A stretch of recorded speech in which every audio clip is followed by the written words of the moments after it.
अहो कसं आहे, ज्याची जशी लायकी तसा आणि तेवढाच विचार ते करू शकतात.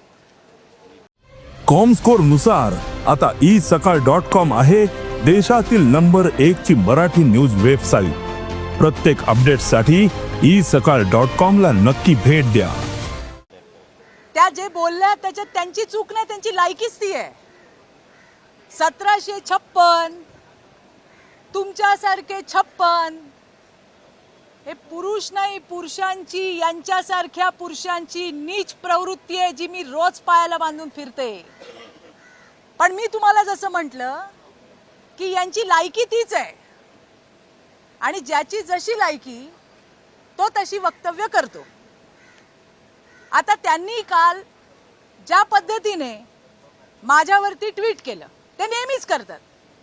माझ्या कॅरेक्टरवर सतत बोलण्याचा प्रयत्न असतो, वेडवाकडं बोलण्याचा प्रयत्न असतो. आता विरोधी पक्षातल्या आधीच्या सगळे बोलून बोलून थकले, आता यांची सुरू झाली आहे. मला प्रश्न पडला, हे प्रश्न अजून किती वर्ष विचारणार? एकच प्रश्न, माझ्या कॅरेक्टरला धरून जे विचारलं जातं, जे बोललं जातं, ज्या पद्धतीने, अरे तुम्ही काय समजता स्वतःला आणि तुम्ही आहात कोण? तुमची लायकी काय? बरं, विषय त्यांचा नव्हताच ना. मी का बोलले? कारण त्यांच्या नेत्या अनिल परबने माझ्याकडे बोट दाखवून चित्रा वाघ असं म्हणून मला प्रश्न विचारला. उत्तर देऊ नको. आणि हा प्रश्न फक्त एकटे चित्रा वाघचा नाहीये. अहो, तुम्ही महिलांवर दादागिरी करता, तुम्ही असाल मोठे शहाणे, पण महिलांचा अपमान करायचा, त्यांची दादागिरी त्यांच्यावर करायची, त्यांचा आवाज दाबायचा तुम्हाला अधिकार कोणी दिला? आम्हाला हलक्यात घेऊ नका, हा मेसेज होता. पण या सटर फटर वटवागळांना त्यांची लायकीच तेवढी आहे की कुठल्याही परिस्थितीतून घाणेरडं काहीतरी निर्माण करायचं आणि त्या ठिकाणी बोलायचं. आता त्यांनी माझ्यावरती इतकं काल घाण बोलल्या. अरे आम्हालाही घरदार आहे ना, आम्हालाही संसार आहे, आम्ही का रस्त्यावर पडलोय? मग मी एकच प्रश्न विचारला, तो जो कोण त्यांचा नवरा होता त्याच्यावर उत्तर नाही दिलं त्यांनी. तो येऊन प्रेसला सांगतोय की कुणाच्या पण लेकरांवरती, मी परत सांगते, मी काल ट्विट करताना पण मला खूप दुःख झालं, आता बोलतानाही मला त्रास होतोय, कारण त्या लेकराचा दोष नाही त्याच्यामध्ये. पण जिनी जन्म दिला तिला तर अक्कल पाहिजे. तो बाप सांगतो डीएनए टेस्ट करा, डीएनए टेस्ट करा. तुम्ही आमचं बोलता, आम्ही तुमचं बोललो तर मग तुमच्यात आणि आमच्यात फरक नाही राहिला. म्हणून मला पुन्हा एकदा तुम्हाला हे सांगायचंय, ज्याची जेवढी लायकी तो तेवढाच विचार करतो. काल मला विचारलं गेलं, माझं नाव घेऊन बोलले म्हणून मी त्यांना उत्तर दिलं. तो विषय मी काढलाही नव्हता सभागृहात. हा विषय माझ्या सहकारी मनीषा कायंदे यांनी काढला. त्या दिशा सालियांच्या विषयावर बोलत होत्या. मीच नाही, माझ्यासारख्या आणखीन सहकाऱ्यांनी त्याच्यावर प्रतिक्रिया दिली. आणि त्याला बोलताना ज्या पद्धतीने अनिल परबांनी बोट करून चित्रा वाघ असं म्हटलं, तेव्हा त्यांना उत्तर देणं क्रमप्राप्त आहे. आणि जे मी बोलले त्याचा मला अभिमान आहे. महिलांना हलक्यात घेऊ नका, हा स्ट्रॉंग मेसेज त्याच्यातून दिलाय. तुम्हाला काय, आमचा नवरा काय करतो, आमची पोरं काय करतात, तुम्हाला काय करायचंय हो? तुम्ही मुद्द्यावर बोला ना. हेच तर म्हटलं मी, तुम्ही आमच्या कॅरेक्टरवर बोलणार. हे कधी होतं सगळं? हे कुठल्या मानसिकतेतून होतं की तुमच्याकडे बोलायला काय नाहीये? तुमच्याकडे बोलायला काही नसतं त्यावेळेला असे मुद्दे उपस्थित होतात. प्रश्न साधा होता, विचारा उद्धव ठाकरेंना का दिली क्लीन चिट, हाच तर विषय होता. आणि मग त्याच्यामध्ये मला तर कीव येते की एवढा प्रगाढ पंडित, हुशार, विधिज्ञ माणूस, त्याला उत्तर देता नाही आलं, ते सटर फटरांना पुढे केलं आणि पुन्हा तेच चित्रा वाघ. आणि मग किती पुरुष पायाला बांधले. अरे ही नीच प्रवृत्ती आहे. कधी थांबणार? पुरुष नाही, यांच्यासारख्या. म्हणजे आता त्याला समजायला पण अक्कल पाहिजे ना, कारण यांच्या डोक्यात या घाणेरड्या शिवाय, स्त्री आणि पुरुषाला जोडण्याच्या शिवाय यांच्या डोक्यात काही नाही. म्हणून ज्याची जशी लायकी त्याच्या तोंडातून तेच येणार हे मला या ठिकाणी सांगायचे. एक विषय फक्त, त्याच्यामध्ये मी हाऊसमध्ये होते मला माहीत नाही, पण माझ्याकडे एक कंटेंट आला. त्याच्यात त्यांनी म्हटलं की या काय शिवसेना भवनावर गडाबडा लोळत होत्या, मला घ्या. अरे हॅलो, मला सांगायचंय, बरं झालं बोलल्या. अरे थोडी माहिती घ्या यार, त्यावेळेला तुम्ही नव्हतात. दस्तूर खुद्द शिवसेना प्रमुख उद्धवजी ठाकरे यांनी उबाठाचे आत्ताचे आमदार मिलिंदजी नार्वेकर यांच्याकडे माझ्यासाठी निरोप पाठवला होता की चित्राताई एकदा येऊन भेटा, तुमच्यासारख्या महिला आम्हाला आमच्या पक्षात पाहिजे. मी जाणं न जाणं हा नंतरचा भाग होता, पण त्यांच्या शब्दाला रिस्पेक्ट म्हणून मी नक्की गेले होते. मी नव्हते गेले, त्यांनी बोलवलं होतं मला. आणि याची विश्वासार्हता, याचा खरेपणा, त्यावेळेला एकनाथ शिंदे साहेब सुद्धा होते, कारण त्यांनी सांगितलं की एकनाथ शिंदे सगळं कोऑर्डिनेट करतील. त्यामुळे मिलिंदजी मला दुसऱ्या दिवशी एकनाथ शिंदेंकडे पण घेऊन गेले. मी म्हटलं मला विचार करू द्या, मी अजून ठरवलं नाहीये. पण ते म्हटले नाही नाही तुम्ही, आणि त्यावेळेला आदित्य ठाकरे सुद्धा होते, हेही मला सांगायचंय. या सगळ्या घटना या सत्य आहेत.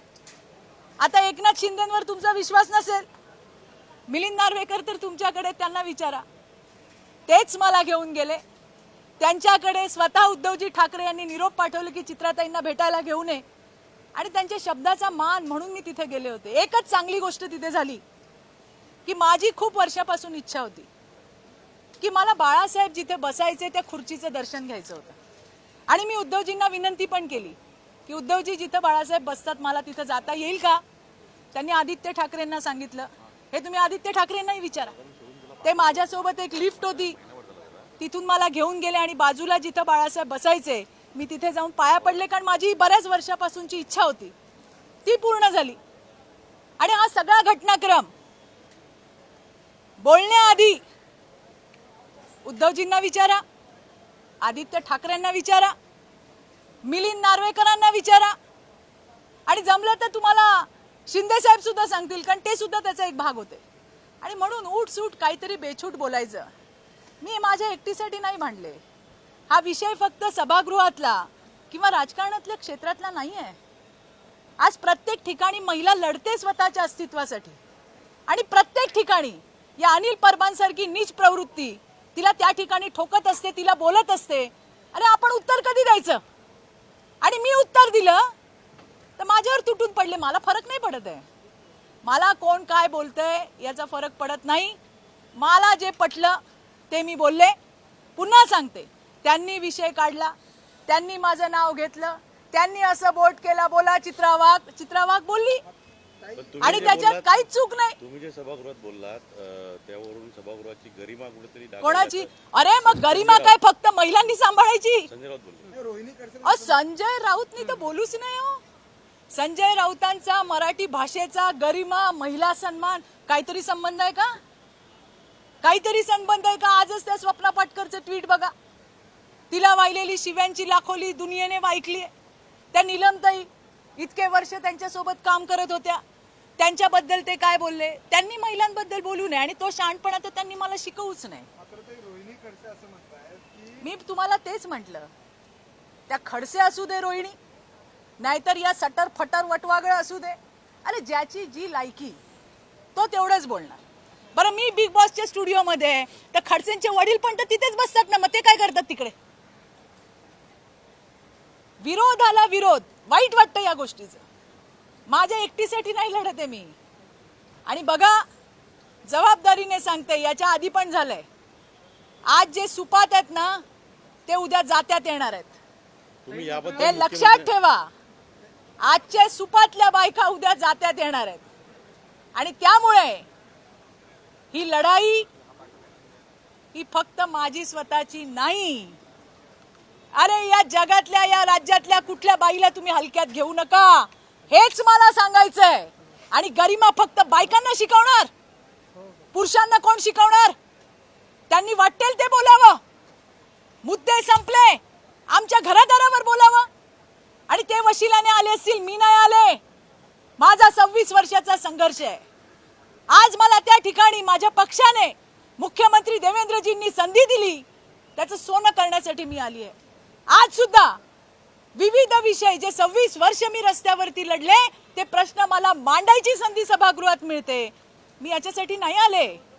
पण जर बघा, एक उसूल है आयुष्याचा, हम किसी को छेड़ते नहीं है, लेकिन हमें अगर किसी ने छेड़ा तो उसको छोड़ते भी नहीं है. मुद्दे संपले, आमच्या घरादारावर येणार आणि वरून शहाणपणा करून गरिमा आम्हाला शिकवणार. तुम्हाला गरिमा नाही, तुम्हाला काही विधिनिषेध लागू होत नाही, सगळं बायकांनी सांभाळायचं आणि तुम्ही बायकांवरती बेछूट असे आरोप करायचे आणि त्याच्यावरती तुम्हाला असं वाटतं आम्ही गप्प बसून ऐकून घ्यावा. हे असेल ना तर तुमच्या सटर फटरांना सांगा, आम्हाला सांगू नका. त्यामुळे कोण मला काय बोलतंय याने मला काही फरक पडत नाही. मी लढले, मी लढणार. आज ठेचलंय, परत नादी लागाल तर परत ठेचून काढीन, हे पण सांगतेय. मात्र तुमच्यावरती आरोप करताना वेगवेगळ्या पाठीमागच्या प्रकरणांचा दाखला जो आहे तो दिला जातो. मग ते रघुनाथ कुचिक प्रकरण असेल, महबूब शेख असेल, किंवा मग संजय राठोड. मी काय सांगते तुम्हाला, ज्या ज्या वेळेला जे जे झालं ते मी सांगितलंय. त्या पोरींनी नंतर येऊन सांगितलं की कशा पद्धतीने आम्हाला सांगितलं चित्रा वाघचं नाव घे. आता कुणाकुणाला कुठे कुठे प्रूव्ह करू, कुठे कुठे प्रूव्ह करू. चित्रा वाघचं नाव घे, तुला पैसे देतो, आमच्या केसेस मागे घे, आम्ही सगळं तुझं करून देतो. आता हे त्या पोरी मला सांगतात, मी पुन्हा त्यांना सांगून त्या पोरींना अडचणीत आणू का? काय मला बोलतायत तुम्ही, बोलाओ. मी तुम्हाला उत्तर द्यायला बांधील नाहीये. मी जे केलंय ते त्या पोरींना माहिती आहे आणि तुमच्या बोलण्याने, मला वाटेल त्या थरावर जाऊन बोलण्याने सुद्धा माझ्यात फरक पडणार नाही, कारण मी तुम्हाला मोजतच नाही. जो काम करतो, जो सहन करतो, तोच बोलायची ताकद ठेवतो, हे मला तुम्हाला या ठिकाणी सांगायचंय. त्यामुळे कालच्या माझ्या बोलण्यावरती कोण काय बोललं हे माझ्यासाठी महत्त्वाचं नाहीये. पुन्हा सांगते, ज्यांच्या डोक्यात फक्त घाणेरडी विकृती आहे तेच प्रत्येक वेळेला बाईचे आणि पुरुषाचे संबंध जोडायचं काम करतात. अरे यांच्यासारख्या नीच प्रवृत्ती, यांच्यासारख्या नीच विकृती आज 26 वर्ष झालेत मला या क्षेत्रामध्ये, तंगड्याला बांधून फिरते. आणि आभार पण मानायचे या सगळ्यांचे, या नीच लोकांचे, की यांच्यामुळे हे जसे हल्ले आमच्यावर करतात ना, यांच्या हल्ल्यांमुळेच माझ्यासारख्या हजारो महिला राज्यामध्ये अजून ताकदीने लढतात यांना उत्तर द्यायला.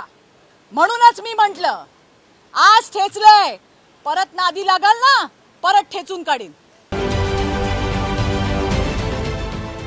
देश विदेशातील प्रत्येक घडामोडींचे लाईव्ह अपडेट मिळवण्यासाठी आता साम टीव्हीच्या सर्व सोशल मीडिया प्लॅटफॉर्मला लाईक, फॉलो आणि सबस्क्राईब करा. तसंच सर्व नोटिफिकेशनसाठी बेल आयकॉन प्रेस करायला विसरू नका.